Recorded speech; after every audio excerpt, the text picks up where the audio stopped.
ರೇವಪ್ಪ, ಲೇ ರೇವಪ್ಪ. ಗೌಡ್ರ, ನೀವ್ ಹೇಳಿದಂಗ ಅಕ್ಕಿ ಅಂತೂ ಎಳ್ಕೊಂಡ್ ಬಂದಾನ. ಅದನ್ನ ಹೆಂಗ್ ಉಪಯೋಗಿಸ್ಬೇಕಲ್ಲ ಉಪಯೋಗಿಸ್ರಿ. ಏನು ನಾನು ಹೇಳಿದ ಕೆಲಸ ಮಾಡಿದ್ಯಾ? ಶಭಾಷ್ ರೇವಪ್ಪ, ಶಭಾಷ್. ಇದ್ರೆ ನಿನ್ನಂತ ರೇವಪ್ಪ ಇರ್ಬೇಕು ನೋಡು, ಶಕ್ತಿ ಪಾತ್ರ. ಹಲೋ, ಬಹಳ ಸಂತೋಷ ಆಯ್ತು. ಕರೆದುಕೊಂಡು ಬಾವನಣ್ಣ.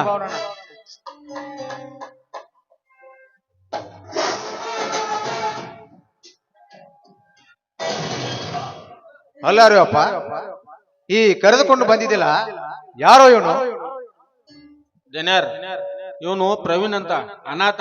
ಇವಾಗ ತಂದಿ ತಾಯಿ ಬಂಧು ಬಳಗ ಯಾರಲ್ರಿ. ಅದಕ್ಕ ನಮ್ ಮನ್ಯಾಗ ಒಂದ ಕೆಲ್ಸ ಕೊಡ್ತೀನಿ ಅಂತ ನಿಮ್ ಮತ್ತೇಲಿ ಕರ್ಕೊಂಡ್ ಬಂದಾನ.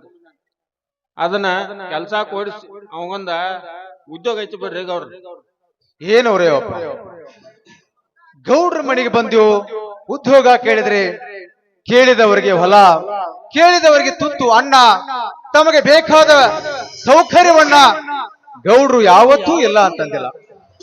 ನಮ್ಮ ಫ್ಯಾಕ್ಟ್ರಿಲಿ ಅನೇಕ ಕೆಲಸಗಳು ಖಾಲಿ ಇವೆ, ಯಾವ್ದಾದ್ರೂ ಒಂದು ಕೆಲಸ ಕೊಟ್ಟರಾಯ್ತು. ಅದಕ್ಕ ಕರ್ಕೊಂಡ್ ಬಂದ್ರಿ ಗೌಡ್ರ. ಅವ್ನ್ ಹೇಗಾದ್ರೂ ಮಾಡಿ ಒಂದ್ ಕೆಲ್ಸ ಕೊಡ್ಸ್ರಿ. ಹೆತ್ತ ತಂದೆ ತಾಯಿ ಅಂತೆ ಮನೆ ಮಗನಂತೆ ನನಗೆ ಕೆಲಸ ಕೊಡ್ತೀನಿ ಎಂದು ಹೇಳಿದಲ್ಲ, ಈ ನಿಮ್ಮ ಉಪಕಾರ ಎಂದಿಗೆ ಮರೆಯೋದು ದಿನಗಳೇ. ಆಯ್ತು, ಉಪಕಾರ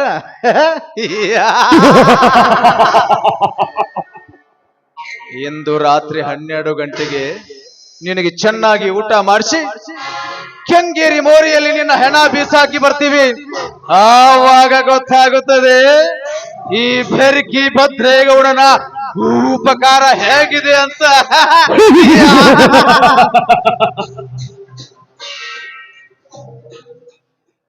ನೋಡಪ್ಪ, ಒಳಗೆ ಹೋಗಿ ಊಟ ಮಾಡು, ಮಿಕ್ಕಿದ ಕೆಲಸವನ್ನ ನಾಳೆ ಮಾಡುವಂತೆ. ಆಯ್ತ್ರಿ ಜನರ್, ಅವನು ಕರ್ಕೊಂಡ್ ಹೋಗ್ತಾರಲ್ಲ ಊಟಕ.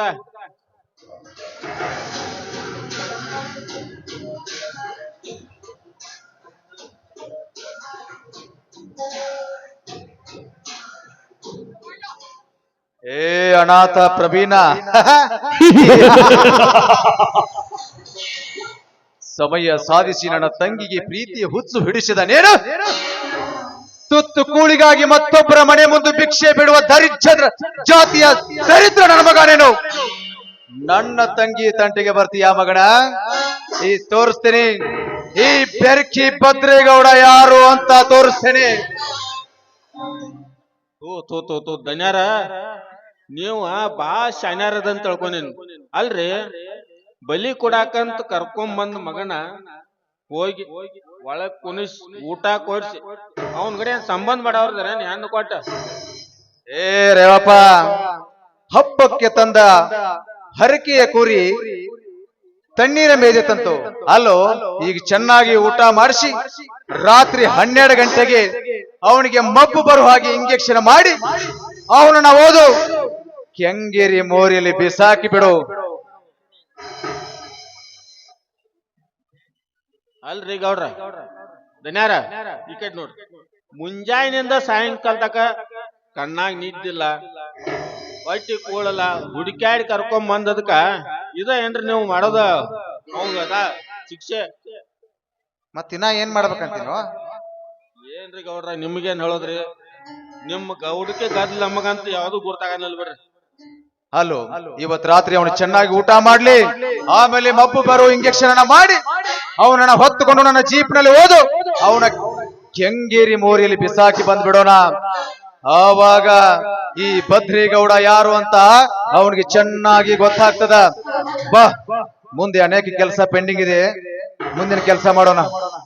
ಆಯ್ತ್ರಿ ದನ್ಯಾರ್, ಇದಕ್ಕ ಅಂತಾರ್ರಿ ನಮ್ಮ ಗೌಡ್ರ ಗದ್ಲ ಅಂತ ಯಾವಾಗ ತಿಳಿದಿಲ್ಲ ಯಾರಿಗೂ ಅಂತ. ಬರ್ರಿ ದನ್ಯಾರ್, ಮುಂದಿನ ಪ್ಲಾನ್ ನೋಡೋಣ.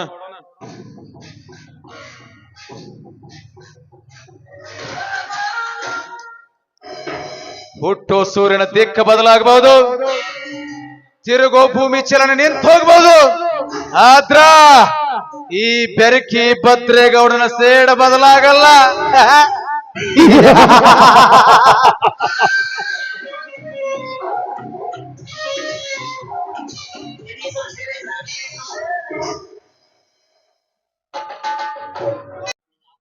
ಮನೆಯಲ್ಲಿ ಅಪ್ಪ ಅಮ್ಮ ಎಲ್ಲಾರು ಚೆನ್ನಾಗಿದ್ದಾರ ತಾನೆ? ಎಲ್ಲರೂ ಚೆನ್ನಾಗಿದ್ದಾರೆ ತಾತ. ಹಾ ತಾತ, ನೀನ್ ಹೇಗಿದ್ದೀಯಾ? ನಾನಂತೂ ಹಾಯಾಗಿದ್ದೀನಿ.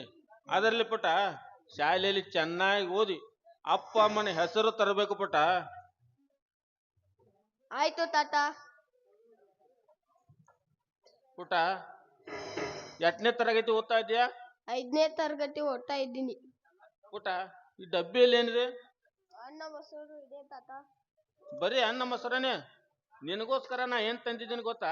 ನನಗೆ ಗೊತ್ತು, ಬರೀ ನೀನು ಚಾಕ್ಲೇಟೇ ತರುತ್ತಿ ಅಂತ. ಏ ಹುಡುಗ, ಚಾಕ್ಲೇಟ್ ತಿಂತಂದ್ ಹಲ್ಲು ಹೋಗ್ತಾವ. ನಿನಗ್ ಚಾಕ್ಲೇಟ ತಂದಿಲ್ಲ, ನಿನಗೆಂತ ಬೇಕಂತ ಮೈಸೂರು ಪಾಕ್ ತಂದಿದ್ದೀನಿ ನೋಡಿಲ್ಲಿ. ತಾತ, ನನಗೆ ಮೈಸೂರ್ ಪಾಕ್ ಇಷ್ಟ ಅಂತ ನಿನಗೆ ಹೇಗೆ ಗೊತ್ತು? ಪುಟ, ನೀ ಯಾವಾಗಲೂ ರಾಜುನ ಅಂಗಡಿಯಲ್ಲಿ ಮೈಸೂರು ಪಾಕ್ ತಿಂತಾ ಇರ್ತಲ್ಲ, ಅದಕ್ಕೆ ನಾನು ನಿನಗೆ ಇಷ್ಟ ಅಂತ ಮೈಸೂರು ಪಾಕ್ ತಿಂತಿದ್ದೀನಿ. ತಗೋ ಪುಟ, ತಿನ್ನು. ತಾತ, ಮೈಸೂರ್ ಪಾಕ್ ಯಾಕೋ ಒಂಥರ ಗಬ್ ನಾರ್ತಾ ಇದೆ. ಇಲ್ ಪುಟ, ಈಗ ಅಂಗಡಿಯಿಂದ ತಾಜಾ ಮಾಲ ತಂದಿದ್ದೇನೆ, ಅದಕ್ಕೇನಾಗಿಲ್ಲ, ತಿನ್ನು. ಇಲ್ಲ ತಾತ, ಇದು ಶರ್ಟ್ ಅಂಗಡಿ ಮೈಸೂರ್ ಪಾಕ್ ಅಲ್ಲ. ಮಗು, ಇದು ಶೆಟ್ರ್ ಅಂಗಡಿ ಮೈಸೂರು ಪಾಕ, ಇದಕ್ಕೇನಾಗಿಲ್ಲ, ತಿನ್ನು. ಇಲ್ಲ ತಾತ, ಶರ್ಟ್ ಅಂಗಡಿಯಲ್ಲಿ ಇಂತ ಗಬ್ಬು ನಾರ್ತಾ ಇರೋ ಮೈಸೂರ್ ಪಾಕ್ ಇಲ್ಲ. ಗಬ್ಬು ವಾಸನೆ ಬರ್ತಾ ಇದೆಯಾ? ನೋಡಂತ ಇಲ್ಲಿ ಪುಟ, ಇದನ್ನ ಡಬ್ಬಿಯಲ್ಲಿ ಪ್ಯಾಕ್ ಮಾಡಿ ಇಟ್ಟಿದಾರ, ಅದಕ್ಕೆ ಹಿಂಗ ಸ್ವಲ್ಪ ನಾತ್ ಬರ ಆಯ್ತು. ಇದಕ್ಕೇನಾಗಲ್ಲ, ಆರೋಗ್ಯಕ್ಕೆ ಒಳ್ಳೇದು, ತಿನ್ನು. ಹಾ ತಾತ, ತಿಂತೀನಿ. ನೀನು ಇದರಲ್ಲಿ ಸ್ವಲ್ಪ ತಿನ್ನು. ಬೇಡ ಮಗು, ನಾ ಈಗ ತಾನೆ ಹೊಟ್ಟೆ ತುಂಬ ಊಟ ಮಾಡ್ಕೊಂಡ್ ಬಂದಿದ್ದಾನೆ, ನನಗ್ ಬೇಡ, ನೀನೇ ತಿನ್ನು. ಅಂತೂ ನಮ್ಮ ಗೌಡ್ರ ಪ್ಲಾನ್ ಪ್ರಕಾರ ಸಕ್ಸಸ್ ಆದಂಗ ಕಾಣ್ತೈತಿ. ಇನ್ನು ಮುಂದೆ ನಾವು ಇಲ್ಲಿ ಬಳೋತಾಕ ನಿಂತ್ರ ನಮ್ಮ ಜಾಗ ಖಾಲಿ ಮಾಡೋದು ಒಳ್ಳೇದ.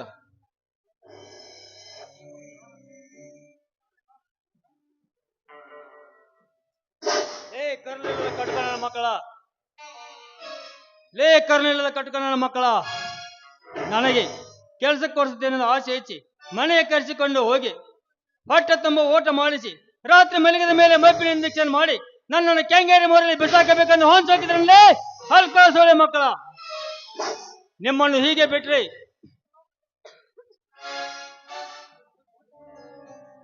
ನಾನು ಪ್ರೀತಿಸುವ ಜ್ಯೋತಿ ನೀ ಮಾಡುವ ಮಾತನ್ನು ಕೇಳಿದಳಂತ ನನ್ನ ಪ್ರಾಣ ಉಳಿಯಿತು. ಇಲ್ಲದಿದ್ದರೆ ನಿನ್ನೆ ರಾತ್ರಿನೇ ನನ್ನ ಪ್ರಾಣ ಕೆಂಗೇರಿ ಮುರಿಯಲ್ಲಿ ನನ್ನ ಎಲುಬು ಕೂಡ ಪತ್ತೆ ಇರುತ್ತಿರಲಿಲ್ಲ. ಹಾಗೆ ಬೆಳಗಾದ ಮೇಲೆ ನೋಡಿದರೆ ಪಾಪ ಈ ಮಗುವಿಗೆ ಮೈಸೂರು ಪಾಕದಲ್ಲಿ ವಿಷ ಹಾಕಿ ಈ ಮಗುವನ್ನು ದಾರಿಯಲ್ಲಿ ಬಲಿ ತೆಗೆದುಕೊಳ್ಳಲೇ ಕೆಟ್ಟ ಸೊಳ್ಳೆ ಮಕ್ಕಳ. ನಿಮ್ಮನ್ನು ಹೀಗೆ ಬಿಟ್ರೆ ಇಡೀ ಊರನ್ನೇ ಸರ್ವನಾಶ ಮಾಡ್ತೀರಿ. ಇನ್ನು ಮೇಲೆ ನಿಮ್ಮ ಮನೆತನವನ್ನು ಸರ್ವನಾಶ ಮಾಡೋದೇ ನನ್ನ ಮುಂದಿನ ಗುರಿ. ಲೇ ಹಲ್ಕ ನನ್ನ ಮಗನ, ನಿನ್ನ ಪ್ರಾಣ ಉಳದ್ ಬಂದೈತೆ ಅಂತೇಳಿ ಬಾಳ ಹರಾಡ್ಬೇಡ. ಇನ್ನೊಮ್ಮೆ ಹಿಂಗ ಹರ್ಯಾಡಿದಂದ್ರ ಗೌಡ್ರ ಕೈಯಾಗ ಕೊಟ್ಟ ಹರಕೆ ಕ್ವಾಣದಂಗ ಕತ್ತರಿಸಿ ಬಿಡ್ತಾವ ಮಗನ. ಸರಳ ಇಲ್ಲಿಂದ ಜಾಗ ಖಾಲಿ ಮಾಡಿದ್ರ ಪಾಡ, ಇಲ್ಲ ಅಂತಂದ್ರ ನೋಡ್ ನೀನು. ಲೇ ನಿಮ್ಮಂತ ಹೇಳಿಗಳಿಗೆ ಹೆದರಿ ಹೋಗುವ ಹೇಳಿ ನಾನಲ್ಲಿ ಕಲಿಯುಗದ ಭೀಮನಂತೆ ಚಡ್ಡು ಬಾರಿಸಿ ನಿಂತವನು ಈ ಪ್ರವೀಣ. ನಿಮ್ಮಪ್ಪನ ಮಗನೇ ಆಗಿದ್ರೆ ಬಂದು ಮುಟ್ಟಿ ನೋಡ್ಲೇ ನನ್ನ ದೇಹವನ್ನು. ಲೇ ರಾವಪ್ಪ, ಎಲ್ಲದಕ್ಕೂ ಸಿದ್ಧನಾಗಿ ಬಂದಿರುವ ಯುದ್ಧ ಭೂಮಿಯಲ್ಲಿ. ಅಪ್ಪ ಅಮ್ಮ ಹೊಟ್ಟೆ ನೋವು. ಲೇ ಪಾಪಿಸ್ಟ್ ನನ್ನ ಮಕ್ಕಳ, ನೀವು ಮೈಸೂರು ಪಾಕದಲ್ಲಿ ಹಾಕಿರೋ ವಿಷ ಮಗುವಿನ ಹೊಟ್ಟೆಯನ್ನು ತುಂಬಾ ಬೇಸಂತ ಕಾಣುತ್ತದೆ. ಅದಕ್ಕೆ ಮಗು ತುಂಬಾ ಸಂಕಟ ಪಡ್ತಾ ಇದೆ.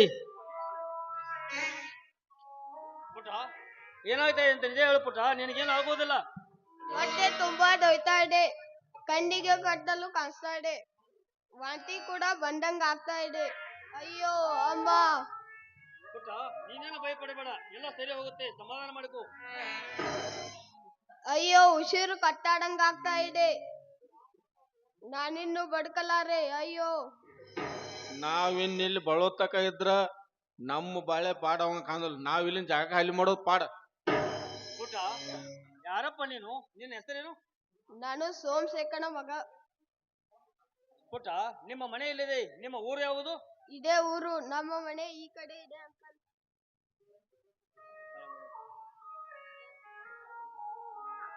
ಪುಟ ಪುಟ, ಮಾತಾಡು ಪುಟ, ಮಾತಾಡು. ಅಯ್ಯೋ ಪಾಪ, ಮಗುವಿನ ಪ್ರಜ್ಞೆ ಕೂಡ ಹೋಗಿಬಿಟ್ಟಿತ್ತು. ಇನ್ನು ಸ್ವಲ್ಪ ಹೊತ್ತರೆ ಮಗುವಿನ ಪ್ರಾಣ ಕೂಡ ಹೊಡ್ತಾ ಇದೆ. ಬೇಗನೆ ಮಗುವನ್ನು ಕರೆದುಕೊಂಡು ಆಸ್ಪತ್ರೆಗೆ ಹೋಗಲೇಬೇಕು.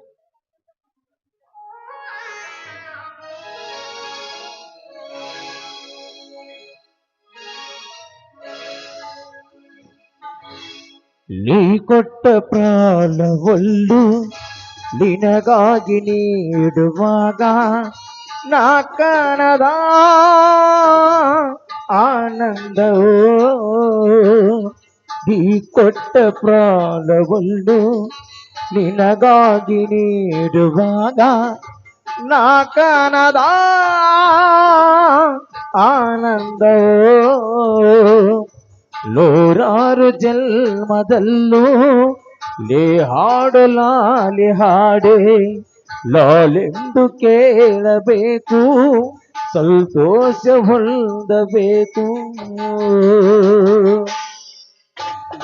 ಅಮ್ಮ ಅಮ್ಮ ಲಿಲ್ಲ ಪ್ರೇಮಗೆ, ಅಮ್ಮ ಅಮ್ಮ ಲಿಲ್ಲ ತ್ಯಾಗಕ್ಕೆ. ಸರಿಸಾಟಿ ಯಾರೂ ಇಲ್ಲ, ನಿನಗಿಂತ ದೇವರಿಲ್ಲ. ಸರಿಸಾಟಿ ಯಾರು. ಇದೇನಿದು? ದಿನಾಲು ನನ್ನ ಕಂದ ಶಾಲೆ ಮುಗಿದ ತಕ್ಷಣ ಮನೆಗೆ ಬರೋನು. ಇವತ್ತು ಸಮಯ ಎಷ್ಟೋ ಆಗೋಯ್ತು, ಇನ್ನು ಯಾಕೆ ಬರ್ಲಿಲ್ಲ? ಹೀಗಿದ್ದಾನೋ, ಏನಾಗಿದೆಯೋ? ಅಯ್ಯೋ ದೇವ್ರೆ, ನಾನೇನು ಮಾಡ್ಲಪ್ಪ? ಕಾಂಚನ, ಕಾಂಚನ, ಬಾಗಿಲಲ್ಲಿ ನಿಂತುಕೊಂಡು ಯಾರು ದಾರಿ ಕಾಯ್ತಾ ಇದ್ದೀರಿ? ಕಾಂಚನ, ಯಾರು ದಾರಿ ಕಾಯ್ತಾ ಇದ್ದಿ? ಬನ್ನಿ ಸ್ವಾಮಿ, ನನ್ನ ಕಂದ ಕುಮಾರ ಇನ್ನು ಮನೆಗೆ ಬಂದಿಲ್ಲ ರೀ. ಅವನು ಯಾಕೆ ಬಂದಿಲ್ಲ ಅಂತ ನನ್ನ ಹೃದಯಕ್ಕೆ ತುಂಬಾ ಆತಂಕ ಆಗ್ತಾ ಇದೆ ರೀ. ಯಾಕೆ ಹೆದರ್ತಿ ಕಾಂಚನ? ಇನ್ನೂ ಅವನು ಸಣ್ಣ ಹುಡುಗ, 3ನೇ ಕ್ಲಾಸ್ನಲ್ಲಿ ಓದ್ತಾ ಇದ್ದಾನೆ. ಎಲ್ಲೇ ದೋಸ್ತರ ಜೋಡ ಆಟ ಆಡ್ಕೋತೆಲ್ಲ ನಿಂತಿರ್ಬೇಕು, ಬಂದೇ ಬಿಡ್ತಾನೆ. ನೀ ಯಾಕಷ್ಟು ಗಾಬರಿಯಿಂದ ಸಂಕೋಚ ಪಡ್ತಾ ಇದ್ದೀಯಾ? ಇಲ್ಲ ರೀ, ಗೆಳೆಯರ ಜೊತೆಗೆ ಆಟವಾಡೋದಾಗ್ಲಿ ಅಥವಾ ಬಹಳ ಹೊತ್ತು ಶಾಲೆ ಮುಂದೆ ಇರೋದಾಗ್ಲಿ ಹಾಗೆಲ್ಲ ಅವನು ಮಾಡೋದಿಲ್ಲ ರೀ. ಎಷ್ಟೇ ಹೊತ್ತಾದ್ರೂ ಮೊದಲು ಮನೆಗೆ ಬಂದೇ ಮುಂದೆ ಹೋಗೋದವನು. ಕಾಂಚನ, ಏನು ಮಾತನಾಡುತ್ತಿರುವೆ? ಇದ್ದ ಒಬ್ಬ ಮಗನೇ, ಅವನ ಬದಲು ಈ ತರ ನೀ ಸಂಕೋಚದಿಂದ ಮಾತನಾಡುತ್ತಿರುವೆ ಅಂದಾಗ ನಿನ್ನ ಮನಸ್ಸಿನ ಅರ್ಥವಾದರೂ ಏನೇ ಕಾಂಚನ? ನಿನ್ನ ಮನಸ್ಸಿನ ಮಾತಿನ ಅರ್ಥವೇನು? ನೋಡ್ರಿ, ಒಬ್ಬ ತಾಯಿ ಮನಸ್ಸು ಹೇಗೆ ಅಂತ ನಾನು ನಿಮ್ಗೆ ಹೇಗೆ ಅರ್ಥ ಮಾಡಿಸಲಿ? ನನಗೆ ಮಲಗಿದ್ಕೊಂಡಾಗ ಕೆಟ್ಟ ಕನಸು ಬೇರೆ ಬಿತ್ತು. ಮಧ್ಯಾಹ್ನದ ಊಟ ಕಹಿ ಹತ್ತಾಯ್ತು. ಎಲ್ಲಿ ಎಲ್ಲಿ ಅವನ ಜೀವಕ್ಕೆ ಏನಾದ್ರೂ ಅಪಾಯವಾಗುತ್ತೋ? ಕಾಂಚನ, ಇದ್ದೊಬ್ಬ ಮಗನ ಬದ್ದಲ ಈ ರೀತಿ ಯಾಕೆ ಮಾತೆ ಕಾಂಚನ? ಬಿದ್ದಿರುವ ಕನಸುಗಳೆಲ್ಲ ನನಸಾಗುವನು. ಅದಕ್ಕೊಂದು ಪಾಠ ಇದೆ ಕೇಳು ಕಾಂಚನ.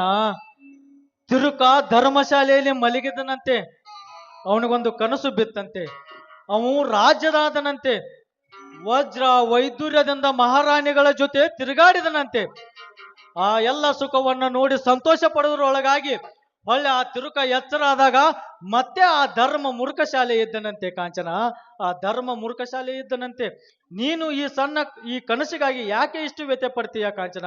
ನನ್ನ ಮಗ ಅಪ್ಪಟ ಚೆನ್ನ, ಅವನ ಮನೆಗೆ ಬಂದೇ ಬರುತ್ತಾನೆ ಕಾಂಚನ, ಮನೆಗೆ ಬಂದೇ ಬರುತ್ತಾನೆ.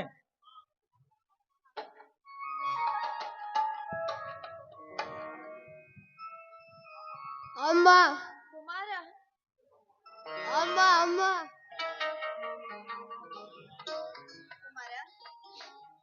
ಕಂದ, ಯಾಕೋ ಏನಾಯ್ತು? ಯಾಕೆ ಅಳ್ತಾ ಇದೀಯಾ?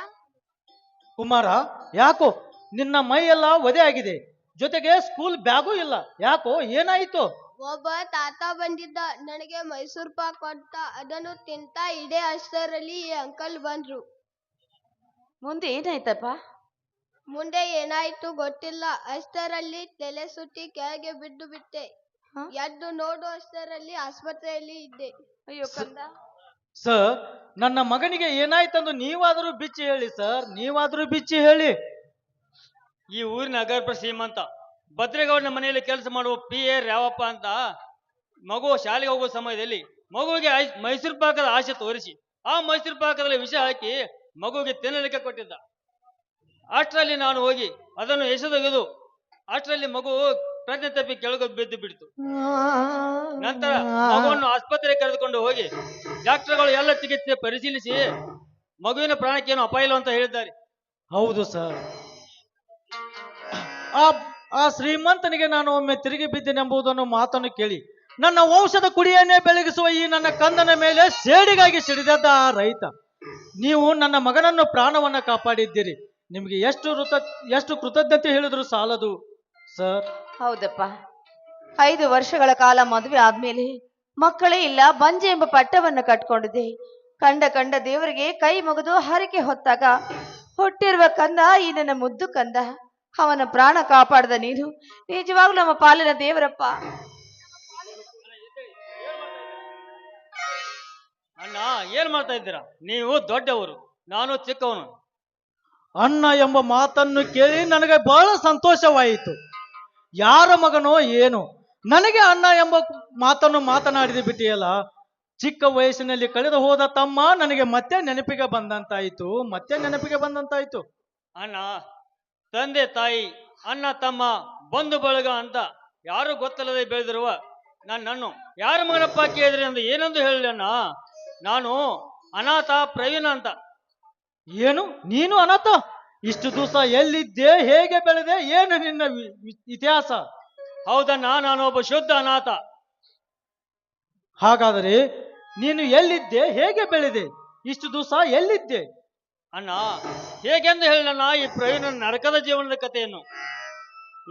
ಎಷ್ಟು ದಿವಸ ಶ್ರೀಮಂತರ ಮನೆಯಲ್ಲಿ ದುಡಿದು ಬೆಳೆದನೆಂದು ಹೇಳಲಿ, ತುತ್ತು ಅನ್ನಕ್ಕಾಗಿ ಭಿಕ್ಷೆ ಬೇಡಿ ತಿಂದನೆಂದು ಹೇಳಲಿ, ಇಲ್ಲ ಆ ಎಲ್ಲಮ್ಮನ ಗುಡದಲ್ಲಿ ರೇಣುಕಾಂಬೆ ನೈವೇದ್ಯ ತಿಂದು ಬೆಳೆದನೆಂದು ಹೇಳಲಿ ಅಣ್ಣ ಈ ಪ್ರವೀಣನ ಕಣ್ಣೀರಿನ ಕಥೆಯನ್ನು. ಏನು ತಮ್ಮ, ಇಷ್ಟು ದಿವಸ ನೀ ಎಲ್ಲಮ್ಮನ ಗುಡ್ಡದಲ್ಲೇ ಬೆಳೆದೆ? ಹೌದಣ್ಣ, ನಾನು ಬೆಳೆದದ್ದು ಅದೇ ಎಲ್ಲಮ್ಮನ ಗುಡ್ಡದಲ್ಲಿ.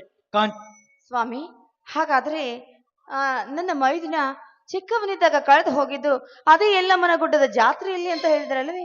ಹೌದು ಕಾಂಚನ, ನನ್ನ ತಮ್ಮ 5 ವರ್ಷವನಿದ್ದಾಗ ಎಲ್ಲಮ್ಮ ಗುಡ್ಡಿಗೆ ಜಾತ್ರೆಗೆ ಹೋದಾಗ ಕಳೆದು ಹೋದ. ಆದರೆ ಅವನು ಗುರ್ತು ಹಿಡಿಯಲು ನಮಗೆ ಒಂದೇ ಸಂಕೇತ. ಅವನ ಬಲ ಕೆನೆಯ ಮೇಲೆ ಒಂದು ಕಪ್ಪು ಮೆಚ್ಚ ಇದೆ. ಅದನ್ನು ನೋಡಿ ನಾವು ಅವನು ಗುರ್ತು ಹಿಡಿಯಬಹುದು.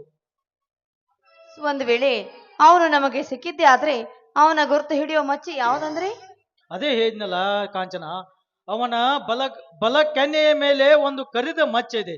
ಆ ಮಚ್ಚೆಯನ್ನು ನೋಡಿದ ತಕ್ಷಣ ಅವನೇ ನನ್ನ ತಮ್ಮ ಎಂಬುದು ಖಂಡಿತವಾಗಿಯೂ ನಿಜ ಕಾಂಚನ, ಅದು ಖಂಡಿತವಾಗಿಯೂ ನಿಜ.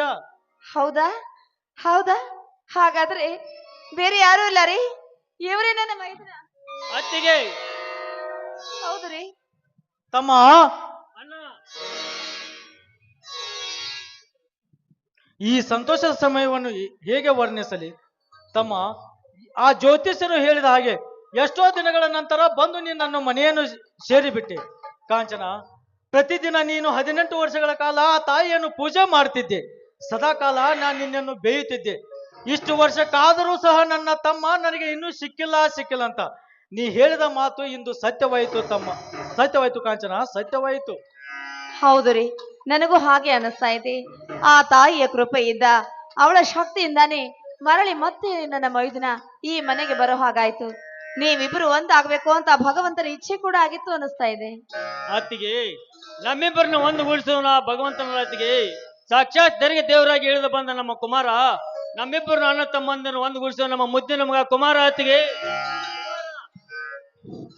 ಚಿಕ್ಕಪ್ಪ ನೀವು ದೇವರಾಗಿ ಬಂದು ನನ್ನ ಪ್ರಾಣ ಕಾಪಾಡಿದ್ರಿ. ಇಷ್ಟೊತ್ತಿಗೆ ನಾನು ರಸ್ತೆಯಲ್ಲಿ ಹೆಣವಾಗಿ ಹದ್ದು ನಾಯಿಗಳ ಪಾಲಾಗುತ್ತಿದ್ದೆ. ಆದ್ರೆ ಚಿಕ್ಕಪ್ಪ ಮತ್ತೆ ಅನಾಥನಾಗಿ ಕಂಡವರ ಮನೆಯಲ್ಲಿ ಕೈಚಾಚಿ ತಿನ್ನುವಂತಾಗ್ತಾ ಇತ್ತು ನನ್ನ ಜೀವನ.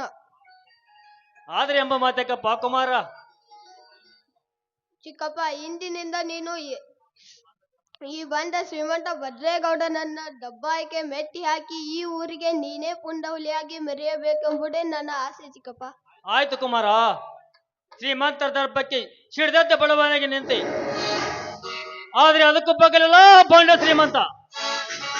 ಈಗ ಧರ್ಮದ ಊರಲ್ಲಿ ಶ್ರೀಮಂತರ ದರ್ಬಾರಕ್ಕೆ ಹುಚ್ಚಾಪಿಸಿದ ಹಳ್ಳಿ ಹುಲಿಯಾಗಿ ನಿಂತು ಆ ಬಂಡ ಶ್ರೀಮಂತನ ಭಗ್ನಗೊಳಿಸಿ ನಿನ್ನ ಆಜ್ಞೆಯಂತೆ 10 ಹಳ್ಳಿಗಳಿಗೆ ನಾನೇ ಪುಂಡ ಹುಲಿಯನ್ನು ಮೆರೆದು ನಿನ್ನ ಆಸೆಯನ್ನು ನಡೆಸ್ತೇನೆ ಕುಮಾರ. ಈ ಮಾತು ಸತ್ಯ ಕುಮಾರ, ಸತ್ಯ. ಬೇಡ ಮೈದುನ, ಬಡವನ ಸಿಟ್ಟು ದವಡಿಗೆ ಮೂಲ ಅಂತ ಹೇಳ್ತಾರೆ ನೋಡಪ್ಪ. ಅಂತ ಶ್ರೀಮಂತರನ್ನ ಎದುರು ಹಾಕೊಂಡ್ರೆ ನಮ್ಮಂಥ ಬಡವರು ಬದುಕಲಾಗುವುದುಂಟೆ? ಖಂಡಿತವಾಗೂ ಇಲ್ಲ. ಈ ಆತುರ ಕಾತುರ ಬೇಡ. ಎಷ್ಟೇ ಆದರೂ ಅವರ ಎದುರಿಗೆ ಬದುಕುವ ನಾವು ಹಲ್ಲು ಮುರಿದ ಹಾವಿನ ಹಾಗೆ ಬದುಕಬೇಕೇ ವಿನಃ ಅವರ ಎದುರಾಗಿ ಅಲ್ಲಪ್ಪ. ಹೌದಪ್ಪ ಪ್ರವೀಣ, ಯಾವತ್ತಿದ್ರೂ ನಾವು ಬಡವರು. ಶ್ರೀಮಂತರ ಜೊತೆಗೆ ನಾವು ಯಾವುದೇ ಮಾತನ್ನು ಕೇಳಿ ನೀ ಶ್ರೀಮಂತರ ಜೊತೆಗೆ ಜಗಳವಾಡಲು ಹೋಗಬೇಡ. ಯಾಕೆಂದರೆ ಅವರಿಗೆ ಕೈಯಾಗ ಸಿಕ್ಕಿಕೊಂಡರೆ ನಾವು ವಿಲಿ ಒದ್ದಾಡಬೇಕಂತೆ. ಹೇಗಾದ್ರೂ ಮಾಡಿ ನಾವು ಬಡವರಾಗಿ ಜೀವನ ಸಾಗಿಸೋದಾಯ್ತು ಪ್ರವೀಣ, ಜೀವನ ಸಾಗಿಸೋದಾಯ್ತು. ಅಣ್ಣ ಏನ್ ಹೇಳ್ತಿದ್ದ ನಾನೇನು? ದುಡ್ಡಿದೆ ಅಂತ ಆ ಹೇಳಿ ಶ್ರೀಮಂತರಿಗೆ ಬಗ್ಗೆ ನಡೆಯಬೇಕಾ ನಾವು? ಇಲ್ಲ ಅಣ್ಣ, ಇಲ್ಲ. ಈ ವಿಷಯದಲ್ಲಿ ನನ್ನ ದೇಹದವರಲ್ಲಿ. ಆದರೆ ಆ ವಿಷಯ ತುಂಬಿ ತುಳ್ಕುತ್ತಿರುವ ಸರ್ಪಗಳು ಹಾವಿನಂತೆ ಗುದ್ದಿನ ಅಡಿಗೆ ಕುಳಿತರು ಸರಿ. ಅವುಗಳನ್ನು ಕುತ್ತಿಗೆ ಹಿಡಿದು ನನ್ನ ಮನೆತನದ ಮೇಲೆ ಸೇಡಿಗಾಗಿ ನಾನು ಸೇಡಿ ತೀರಿಸಿಕೊಂಡು ಗಣರಾಜನಂತೆ ಈ ಊರಲ್ಲಿ ಗಡ ಸರ್ಪವಾಗಿ ಮೆರೆಯಲೇಬೇಕು. ಬೇಡ ಪ್ರವೀಣ, ಬೇಡ. ಆ ಶ್ರೀಮಂತರಿಗೆ ನಾವು ಸೊಪ್ಪು ಹಾಕುವುದು ಬೇಡ ಪ್ರವೀಣ. ನಾವು ಯಾವತ್ತಿದ್ರು ಬಡವರು. ನೀನು ಏನು ಮಾಡ್ತೀಯ ಗೊತ್ತು? ಸಿಟ್ಟಿನಲ್ಲಿ ಬುದ್ಧಿ ಕೊಟ್ಟು ನಮ್ಮ ಬಡತನ ಜೀವನವನ್ನು ಹಾಳು ಮಾಡಿಕೊಳ್ಳಬೇಡ ಪ್ರವೀಣ, ಹಾಳು ಮಾಡಿಕೊಳ್ಳಬೇಡ. ಹೌದು ಮೈದುನ, ನಿಮ್ಮಣ್ಣ ಹೇಳೋ ಮಾತು ನಿಜನಪ್ಪ. ಅವ್ರು ಹೇಗೆ ಹೇಳ್ತಾರೋ ಹಾಗೂ ಕೇಳಿಕೊಂಡು ಹೋಗು. ಆಯ್ತು ಅತ್ತಿಗೆ, ಇನ್ನು ಮುಂದೆ ನೀವು ಹೇಳಿದ ಹಾಗೆ ನಾನು ಈ ಸಮಾಜದಲ್ಲಿ ಒಳ್ಳೆಯ ವ್ಯಕ್ತಿಯಾಗಿ ಬಾಳ್ತೀನಿ. ಸರಿನಪ್ಪ, ಬಾ. ಹಾಗಾದ್ರೆ ನೀನು ಸಿಕ್ಕ ಸಂತೋಷಕ್ಕಾಗಿ ಆ ಭುವನೇಶ್ವರಿಗೆ ಹೋಗಿ ತುಪ್ಪದ ದೀಪವನ್ನು ಹಚ್ಚಿ ಭಕ್ತಿಯಿಂದ ಬೇಡಿಕೊಳ್ತೇನೆ. ಬಾರಪ್ಪ, ಬಾ ಒಳಗೆ.